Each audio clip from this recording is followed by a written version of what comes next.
Hello everyone, एक बार फिर से आप सबके साथ आया हूं।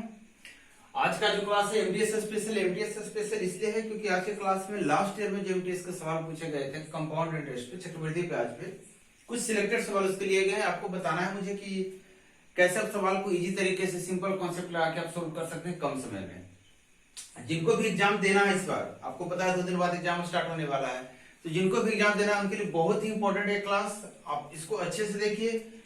10 से 11 सवाल मैं इस क्लास में इंक्लूड कर रहा हूं, तो आपके लिए बहुत अच्छा है। पूरा कंपाउंड इंटरेस्ट का कॉन्सेप्ट इसमें कवर किया जाएगा। पूरे तरह के सवाल, जिस तरह के हार्ड लेवल के जो सवाल होते हैं आपको मिलेंगे आज के सवाल मैंने क्लास में। तो चलिए स्टार्ट करते हैं, समय ज्यादा नहीं लूंगा आपका एग्जाम से तैयारी करना, फिर बातें होगी बाद में। देखिए एक सवाल स्क्रीन पे आपको दिख रहा होगा, कह रहा चक्रवृद्धि ब्याज जो है किसी राशि पर एक वर्ष के अंत में, मतलब पहले वर्ष के अंत में 720 रुपया हो जाता है। चक्रवृद्धि ब्याज से कोई भी धन जो है एक साल के अंत में 750 रुपये हो जाता है और दूसरे साल के अंत में 9000 रुपये हो जाता है। आपको बताना है, नहीं 900 रुपये हो जाता है। आपको बताना है कि राशि क्या है। तो आप देखिए बड़ा अच्छा सा सवाल है। सवाल में क्या है, कह रहा है कि कोई भी प्रिंसिपल है, ये पहला सवाल आपका रहा, कह रहा है कि कोई भी प्रिंसिपल है जो एक साल के बाद चक्रवृद्धि ब्याज पर कितना रुपया हो जा रहा है, तो कहेंगे 750 रुपया हो जा रहा है। और फिर से 2 साल बाद, यही 2 साल बाद कितना हो जा रहा है, 900 रुपया हो जा रहा है। ये 1 साल बाद की कहानी और ये 2 साल बाद की कहानी है। सवाल यही है। सवाल क्या बोल रहा है, 1 साल बाद कितना है हो गया है, जो भी पैसा था 1 साल बाद लगाने पे 750 हो गया, 2 साल बाद कितना हो गया, 900 रुपया हो गया। इतना ही सवाल है ना। चक्रवृद्धि ब्याज में क्या करना होता है कि जो रेट होता है, दर होता है हमारा, वो दर क्या होता है हमारा, फिक्स होता है। एक बार जो दर लगेगा वही दर हमेशा लगेगा। इसका मतलब पहले साल जो भी दर 750 से रहा होगा, वो अगले साल भी वही दर रहा होगा 750 से 900 बनने में। और 750 से 900 बनने में क्या दर रहा होगा, तो इसको आप बताएंगे थोड़ा सा मुझे। तो कहेंगे 15 पचक 75, 15 छक्का 90, 5 से 6 हुआ होगा। मतलब यहाँ भी कितना हुआ होगा, 5 से 6। पहली बार में क्या हुआ होगा, 5 से 6। और इस 6 की वैल्यू कितना है, 750। तो 1 की वैल्यू कितना हो जाएगा, तो आप जोड़ लीजिए 1, 12 छक 72, 125। तो 5 की वैल्यू कितना हो जाएगा, 625। यही सवाल का जवाब है। अगर आप फॉर्मूला लेना चाहते हैं तो फॉर्मूला बस ये याद रखना, फॉर्मूला लेना है तो इस तरह का सिचुएशन जब भी आता है तो 900 जो होता है उससे आपको डिवाइड कर देना है, किसको, 750 के स्क्वायर को, आपको रिजल्ट मिल जाएगा। मैं कोशिश करूंगा आपको कॉन्सेप्चुअल बताने के लिए, ताकि आपको हर एक सवाल इजी और एक ही कॉन्सेप्ट पे सारा सवाल सोल्व हो जाए। नेक्स्ट सवाल देखिए आपके स्क्रीन पे जो सवाल है, सवाल क्या कह रहा है कि 2400 रुपए की राशि चक्रवृद्धि ब्याज पर एक निश्चित दर से 6 वर्षों में 3600 रुपया हो जाता है। 2400 रुपया है, 6 साल में 3600 रुपया हो जा रहा है। ध्यान दीजिएगा, जो 2400 रुपया आपने लगाया है 6 साल में चक्रवृद्धि ब्याज पर 3600 रुपया हो जा रहा है। 12 वर्ष बाद समान ब्याज दर पर क्या होगा, पूछ रहा है कि 12 साल बाद क्या होगा, 12 साल बाद वो राशि क्या होगा। सेम कॉन्सेप्ट लगा दे रहा हूं। आपको पता है कि 6 साल यहाँ है और यहां से यहां जाने में भी आपको 6 साल का समय लगेगा।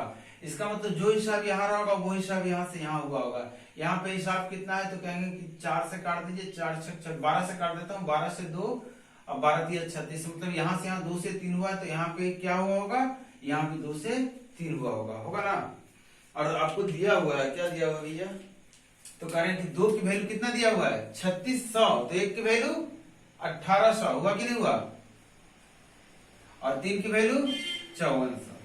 ये ऑप्शन। एक नेक्स्ट सवाल देखिए। छोटे छोटे सवाल में पहले ही बताया, आपको कॉन्सेप्चुअल बताना है मुझे, ताकि आपका समय भी बचे और आपका जो रटने वाला सिस्टम है वो भी आपका हट जाए। सवाल पढ़ लीजिए आप। सवाल क्या है, चक्रवृद्धि ब्याज पर निवेश की गई एक निश्चित राशि 3 वर्षों में बढ़कर 50-40 रुपए हो जाती है। यदि पहले वर्ष के लिए ब्याज 20%, दूसरे के लिए 40, तीसरे के लिए 50 है, तो राशि क्या है।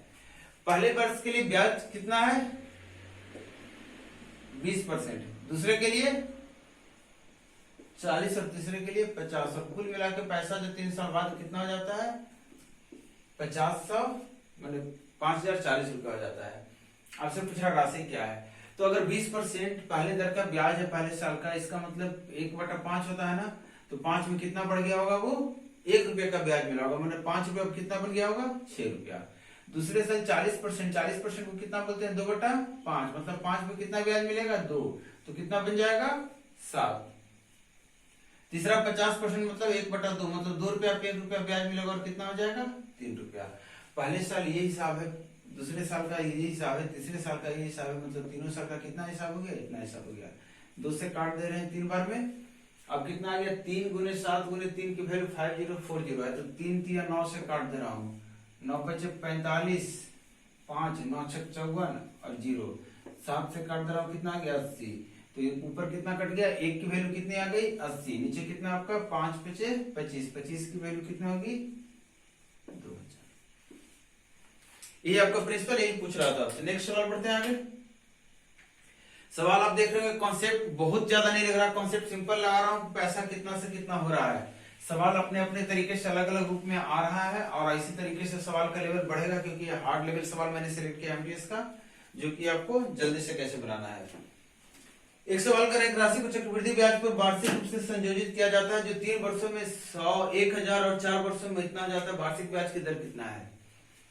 कोई पैसा है, ये आपका चौथा नंबर सवाल है। बहुत ही अच्छा देखिएगा, मतलब ऐसे सवाल आपके सामने आ रहे हैं कि आप बिना पेन के भी बना सकते हैं। मोस्टली सवाल आप बिना पेन के बना सकते थे, जैसे इसी सवाल को बिना पेन के बना सकते हैं। 3 वर्षों में कितना हो जा रहा है सवाल, ये ब्याज मिलाकर, तो कहेंगे 1000 रुपये हो जा रहा है, और 4 वर्षों में कितना हो जा रहा है, तो कितना हो जा रहा है आपका 1100। आपसे पूछ रहा है कि ब्याज कितना मिला होगा, ब्याज की दर आपको निकालना है।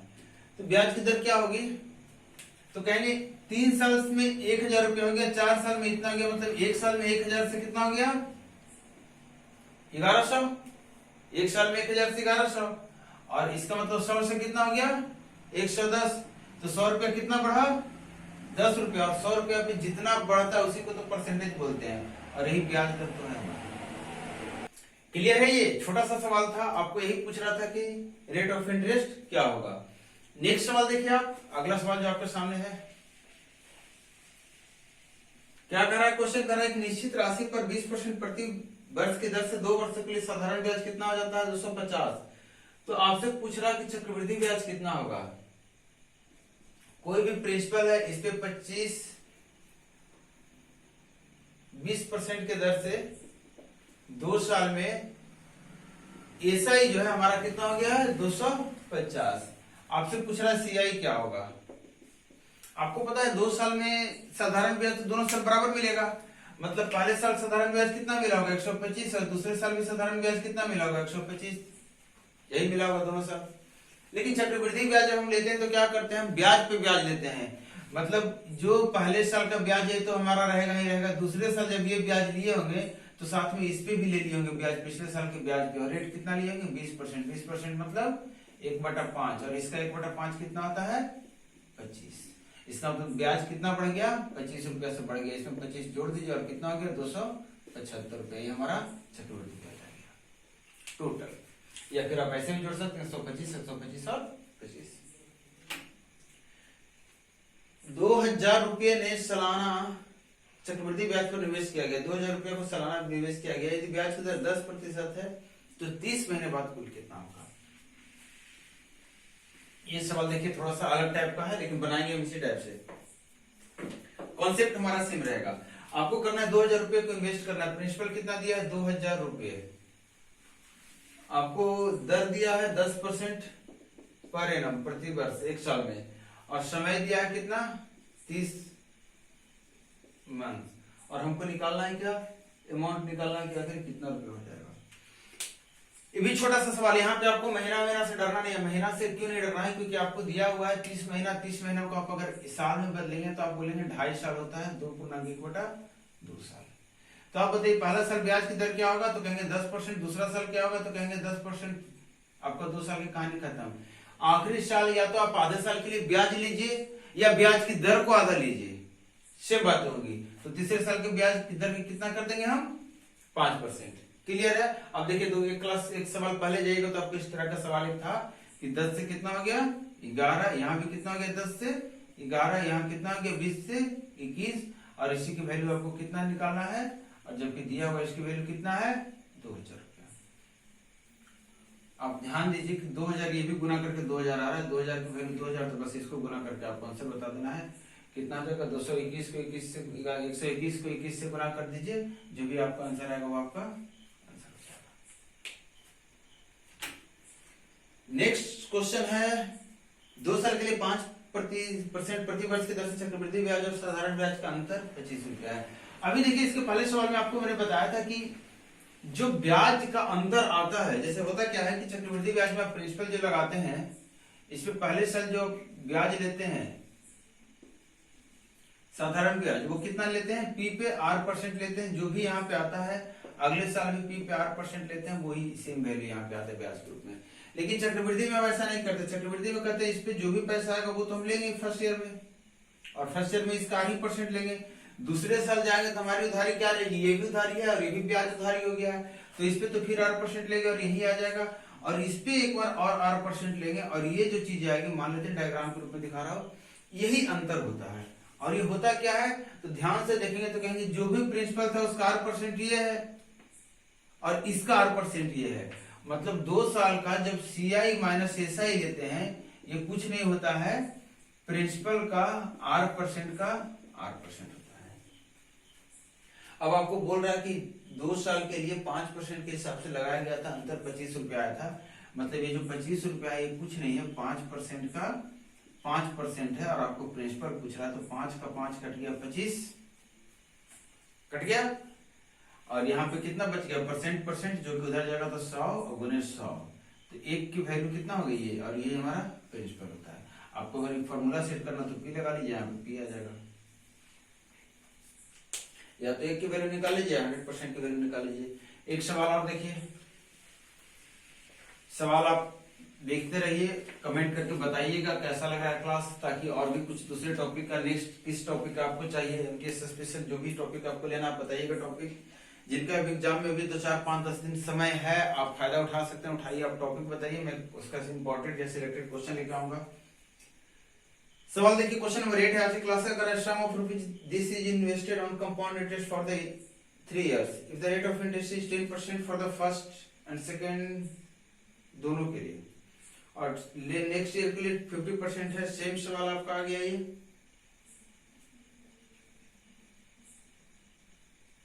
लेकिन इसमें हमारा पूछा क्या, इसमें हमारा ब्याज पूछा है। देखिए ये हमारा क्वेश्चन नंबर 8 है, कितना रुपया इन्वेस्ट कर रहा है, 1000 रुपए का, हमसे पूछ रहा है कि चक्रवृद्धि ब्याज क्या होगा, और रेट ऑफ इंटरेस्ट आपका पहले 2 साल के लिए 10% दे रखा है, और फिर आपका 50% दे रखा है। तो बस सिंपल सा सवाल है, 10% से कितना ब्याज जनरेट होगा, 1 रुपये का, मतलब 10 से 11 हो जाएगा। ये कितना हो जाएगा, 10 से 11, 1/2 मतलब 2 से कितना हो जाएगा 3, और ये पूरा निकालेंगे तो 121, 12 तिया 36, और ये कितना हो गया 200। 200 रुपया जो हम लगाएंगे उस पर कितना बन जाएगा, 363 रुपया बनेगा ना। तो ब्याज कितने का मिला, तो कहेंगे 163 रुपये का। हम पैसा कितना लगाए हैं, कितना लगाए पैसा, 1000 रुपया, मतलब इतना की वैल्यू, इतना रुपया पे इतना का ब्याज मिल रहा है, तो 1000 पे कितना का बिल मिलेगा ब्याज, तो कहेंगे 16 पचे 80 रुपया, 815 रुपया।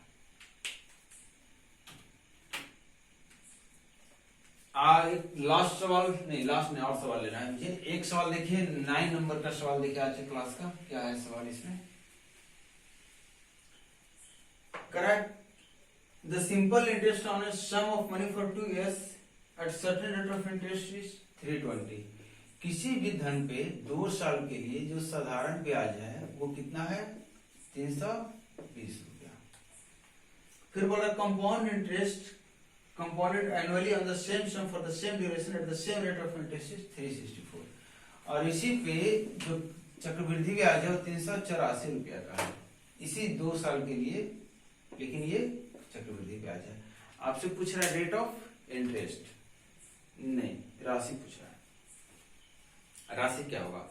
तो एक चीज बता रहे, 320 रुपया 2 साल में आया है, इसका मतलब साधारण ब्याज के हिसाब से पहले साल कितना मिला होगा, 160, दूसरे साल कितना मिला होगा 160। यहां भी साधारण ब्याज के हिसाब से देखेंगे तो 320 तो साधारण ब्याज था, बचा कितना 64 रुपया, और ये 64 रुपया कहां से आया था, ये ब्याज का ब्याज है जो कि 160 रुपया पे लिया गया है। 160 रुपया पे लिया गया, 64 रुपया ब्याज, तो काट देंगे तो 16 पे 4 हो जाएगा, 10 पे 4 हो जाएगा, तो 100 पे 40, मतलब 40% ब्याज की दर थी। और 40% अगर ब्याज की दर है तो साधारण ब्याज से 2 साल के लिए ब्याज कितना हो जाएगा, 140 का 2 साल के लिए 80% ब्याज मिल जाएगा। रेट ऑफ इंटरेस्ट कितना हो गया 40%। अब 40% रेट ऑफ इंटरेस्ट हो गया तो साधारण ब्याज से 2 साल का 80% हमारा क्या आ गया ब्याज आ गया। और 80% ही सवाल कर रहा है कितना है 320 है, तो 1% कितना हो जाएगा 4, और 100% कितना हो जाएगा 400, और 100% को क्या बोलते हैं प्रिंसिपल। तो हमारा क्या निकल कर आ गया मूलधन कितना है 400 रुपया है। क्वेश्चन नंबर 10 देखिए इस क्लास का, ये भी क्वेश्चन आपको इस टाइप का भी कराया हूं, लेकिन डिफरेंट टाइप से सवाल आते हैं तो थोड़ा सा सिलेक्ट कर लिया इस सवाल को, आप बना सकते हैं। ट्राई जिनको करना वीडियो को रोक ट्राई कीजिए, कैलकुलेशन इस पर करना और कुछ है नहीं करना। एक निश्चित राशि पर 15% प्रति वर्ष के दर से 2.3 वर्ष के लिए चक्रवृद्धि ब्याज 9.327 होता है। मतलब राशि क्या है मुझे पता नहीं है, 15% ब्याज की दर है और समय कितना है 2.3 साल, और पैसा जो हो जाता है 9327 हो जाता है। ये ब्याज है, कंपाउंड इंटरेस्ट है, ये क्या है ब्याज है। हमें बताना है वो धन कितना था वो मूलधन कितना था। फाइंड द सम। कैसे सोल्व करेंगे तो आप बताइए कि पहले साल का ब्याज क्या हिसाब लगाएंगे, तो यानी कि 2 साल पूरा है तो 15% पहले भी रहेगा, फिर 15% बाद में लगेगा। तीसरे साल 1/3 ही साल लेना है तीसरी बार, तो या तो पूरे ब्याज के 1/3 करके ले लें, या फिर ब्याज का दर ही 1/3 करके ले लें। तो हम ब्याज का दर 5% ले लिए। यहाँ कितना जाता है 5 से काट 15% को बटा में लिखेंगे तो कितना हो जाता है 20/3, जो कि 3 बढ़ के हो जाएगा 23, और ये भी हो जाएगा 23 20 से, और ये हो जाएगा 21 कितने से 20 से हो जाएगा। अब यहाँ पे बोल रहा है ब्याज कितना हो गया, तो 23 गुने 21 अगर करेंगे तो 23 कितना होता है 529, और गुने 21 बटा 8000। इसको गुना कर लें तो कितना हो जाएगा 529 को 2 से गुना कर लेंगे तो हो जाएगा 5 दूना 10, 29 दूना 58, ठीक है। और इसमें 529 ऐड कर देंगे तो हमारा आ जाएगा 9, 8 2 10, 5 5 10 1 11 1 1। मतलब इतना रुपया से कितना रुपया बन गया हमारा इतना रुपया बन गया। तो ब्याज कितना का जनरेट हुआ, तो कहेंगे ब्याज तो मात्र जनरेट हुआ 3000, कुछ ज्यादा नहीं ध्यान पे 3109, इतना रुपया का ब्याज जनरेट हुआ है। देखना ध्यान से, ब्याज कितना का जनरेट हुआ सिर्फ 3109 रुपया का ब्याज जनरेट हुआ, जबकि प्रिंसिपल 8000 का था। सवाल करा ब्याज कितना जनरेट होना चाहिए 9327। देखिए इसका 3 गुना है आपका वो, इसको काट दीजिए 1 और इसको काट दीजिए 3, तो एक जो हमारा ब्याज है वो सवाल के अनुसार 3 है, तो 8000 कितना आ जाएगा 24000। एक आखिरी सवाल ले रहे हैं, क्वेश्चन नंबर 11। जो भी बच्चे पहली बार वीडियो को देख रहे हैं आप वीडियो को शेयर जरूर कीजिएगा, अपने दोस्तों तक पहुंचाइए ताकि उनको भी कुछ फायदा हो सके। कमेंट करके बताना है नेक्स्ट टॉपिक क्या होगा आपका, मैं वेट करूंगा आपका नेक्स्ट टॉपिक का। क्वेश्चन कर रहा है एक निश्चित राशि पर तीसरे वर्ष में चक्रवृद्धि ब्याज 8% प्रति वर्ष की दर से 3600 रुपया है, तो चौथे और 5वें वर्ष में चक्रवृद्धि ब्याज के बीच का अंतर क्या है। तीसरे वर्ष में ब्याज कितना है 3600 रुपया है। इसका मतलब कह रहा है कि जो भी प्रिंसिपल है इस पे तीसरे वर्ष में ब्याज मिला 3600 रुपया, चौथे साल में भी कुछ ब्याज मिलेगा, अब 5वें साल में भी कुछ ब्याज मिलेगा। हमसे पूछ रहा है चौथे और 5वें साल ब्याज का अंतर क्या होगा। चौथे और 5वें साल ब्याज के अंदर एक बहुत अच्छा कॉन्सेप्ट यहाँ पे आपको लगाना। आपको देखिए ब्याज जो है तीसरे साल जो भी ब्याज होगा, चौथे साल जो भी ब्याज होगा, 5वें साल जो भी ब्याज होगा, आपको बड़ा अच्छा सा कॉन्सेप्ट ये लगाना है कि ब्याज का जो दर होता है, ब्याज का जो हिसाब होता है वो दर के हिसाब से बदलता है। जैसे प्रिंसिपल से जो मूलधन जब मिश्रधन बनता है तो इसी दर के हिसाब से बनता है। 100 रुपया कितना हो जाता है 108 रुपया, अगर काट के बोलेंगे तो 25 कितना हो जाता है 27 रुपया। ये हमारा ब्याज का दर है जिससे मूलधन मिश्रधन में बदलता है, और इसी ब्याज की दर से ब्याज के साथ बदलता है। मतलब तीसरे साल जो भी ब्याज रहा है वो ऑब्वियस है कितना रहा होगा 25, और तीसरे साल के ब्याज को अगर हम 25 बोल रहे हैं तो चौथे साल का ब्याज कितना हो जाएगा 27 हो जाएगा। ध्यान रखना बहुत इंपॉर्टेंट कॉन्सेप्ट है, सीरियल बेस्ड कॉन्सेप्ट पे सवाल पूछता है, एमटीएस में जल्दी नहीं पूछता है, इसलिए एक ही सवाल मुझे दिखा था, इसको मैंने लास्ट में डाला था। तो ब्याज की दर कितना हो जाएगा 25 से 27 ये ब्याज का भी यही हिसाब होगा और यहाँ भी ब्याज यही इसी हिसाब में चलेगा। 25 से कितना 27। अब आपको बताना है कि ये 25 है ये 27 है, दोनों को हम बराबर करेंगे तो हम दोनों को गुना कर दे रहे हैं तो यहाँ कितना आ जाएगा 25 गुना 25 और यहाँ कितना आ जाएगा 25 गुना 27। मतलब जो इतना रुपया ब्याज है वो इतना रुपया ब्याज हो जाएगा चौथे साल में और ये ब्याज फिर 5वें साल में इतना रुपया हो जाएगा। आपको इतना की वैल्यू दे रखी है, आपको पता कितना की वैल्यू करनी है तो दोनों का अंतर निकालना, मतलब अंतर कितना हो जाएगा, दोनों का अंतर निकालेंगे तो 25 यहाँ 27 होगा, सॉरी दोनों का अंतर निकालेंगे 27 कॉमन ले लेंगे तो 27 गुना कितना आ जाएगा 2। इसी की वैल्यू आपको निकाल लेनी है। यहाँ 25 से काट दें 4 बार में कट गया तो 36 गुना 4 कितना होता है 144। 25 की वैल्यू 144 हो गया। तो एक की वैल्यू 144 बटे 25 और हमको निकालना कितना 27 गुना 54 को जब सोल्व करेंगे तो 311.04 लगभग आएगा और आपको आंसर जो निकालना लगभग निकालना तो 311 रुपया इसका जवाब आएगा। और ये क्या है चौथा और 5वें साल का ब्याज है। कॉन्सेप्ट को फिर से देख लीजिएगा एक बार। जो चीजें प्रिंसिपल को मूलधन को मिश्रधन में बदलती है, जिस दर से मूलधन मिश्रधन में बदलता है उसी दर से ब्याज अगले साल बनता है। मतलब इस साल अगर ब्याज 25 रुपया बना इस सवाल के अनुसार तो अगले साल ब्याज 27 रुपया बनेगा और ये कहानी हर बार रहेगी। अगर यहाँ पे मूलधन की बात करता तो मूलधन में मैं यही बोलता कि अगर पहले साल मूलधन 25 रुपया है तो अगले साल मिश्रधन कितना बनेगा 27 रुपये का बनेगा। यहाँ पे क्लास को स्टॉप कर रहा हूँ। वीडियो पसंद आ रहा है, आपको लग रहा है अच्छा है तो आप मतलब वीडियो को शेयर कीजिए, अपने दोस्तों तक पहुंचाइए जिनका भी एग्जाम एमटीएस का है उन तक वीडियो को पहुंचाइए, उनको भी कुछ फायदा हो और कमेंट करके हमें अपना फीडबैक शेयर कीजिए। मिलता हूँ नेक्स्ट क्लास में।